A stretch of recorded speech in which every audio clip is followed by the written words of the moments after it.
All right, so you're gonna take these screws out, 1, 2, 3, 4, and 4 on each side. You're gonna take the cover off. So next up, you're gonna have this update sticker right here. You're gonna wanna pull this off. Now, save this because you might want it for later. Here are the microphone connectors, and this is where we need to be. So let's see about getting some light on this situation. All right, so we're gonna be right in here. I'm gonna zoom in on it to see if we can't help you out. So, right here is where we're gonna need to be. Whoopsie, let's come back where we can see. Right here is where we need to move, right by this plus sign. Now, we need to remove this little dude right here. Now be careful, this is your battery. You don't want to mess that up. I'm going to take a pair of nips and we're just going to nip it and make sure it cleans the board off real good. So using your nips, you can either do that, or if you use a soldering iron, just keep it very light. That's the little dude we need to get off. We've kind of knocked him off with our nips. Let's adjust where you guys can see.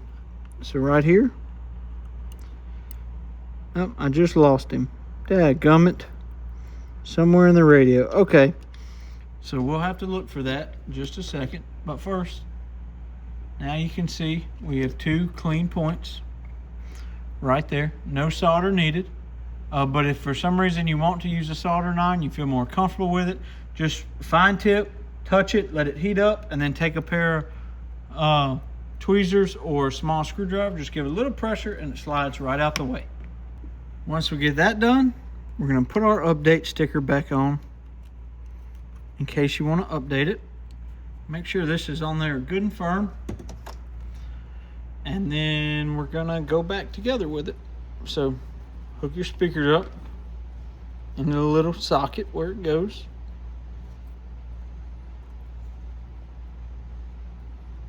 Now my speaker is broken, but just in case it ever wanted to start working again, we're gonna get these fat fingers and get it in there. And I think it goes without saying, make sure that you do this with the radio powered off. Not only powered off, but definitely unplugged. Now we got this set up. We'll go ahead and give it some power. And we're gonna do a full factory reset.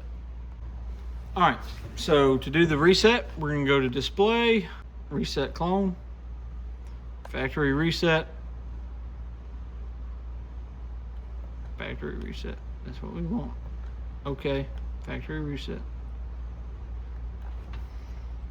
Gotta touch it. Now it's resetting, completed. Back on. We're gonna enter our call sign.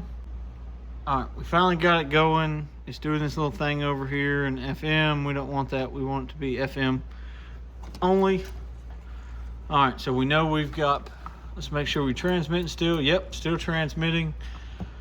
Let's go. Well, let's just go a little bit. Whoa, hold on. Let's just go a little bit further lower in the band. Transmit, you can see it back there. We're gonna go down here to the B band. 44465 mainly where everybody wants to be, and we're transmitting. So there you go, guys. That's how you do the Mars mod on the Yaesu FTM 400. Make sure that you save all your settings and everything. Thanks for watching. I hope this helped. 73.